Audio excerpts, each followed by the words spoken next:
শেখ হাসিনা যদি সত্যি দেশে ফিরতে চান তাহলে ডিসেম্বর পর্যন্ত অপেক্ষা কেন? কারণ এবার তাকে প্রকাশ্যে দেশে ফিরে আদালতে মুখোমুখি হওয়া আহ্বান জানিয়েছেন সাবেক আইন উপদেষ্টা আসিফ নজরুল।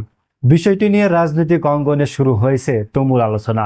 শনিবার ফেসবুক পোস্টে দেওয়া এক পোস্টে ডক্টর আসিফ নজরুল বলেন, সরকার শেখ হাসিনাকে দেশে ফিরিয়ে এনে আইনের আওতায় আনতে চায়।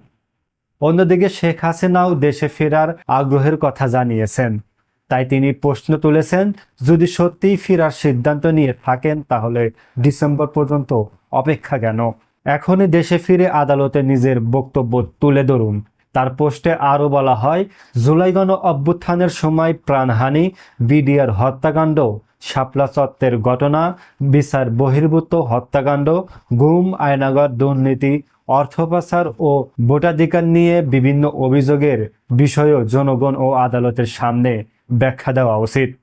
এছাড়া তিনি বলেন, যদি দেশে ফেরার বাস্তব পরিকল্পনা না থাকে তাহলে বারবার ফেরার ঘোষণা দিয়ে দলের সাধারণ নেতাকর্মীদের বিভ্রান্ত বা ঝুঁকির মধ্যে না ফেলাই ভালো।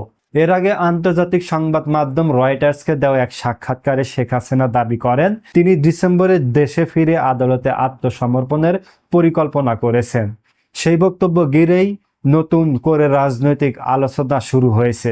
দর্শকদের জন্য প্রশ্ন, শেখ হাসিনার এখনই দেশে ফিরে আদালতে মুখোমুখি হওয়া উচিত নাকি ডিসেম্বরে ফেরার সিদ্ধান্তই সঠিক?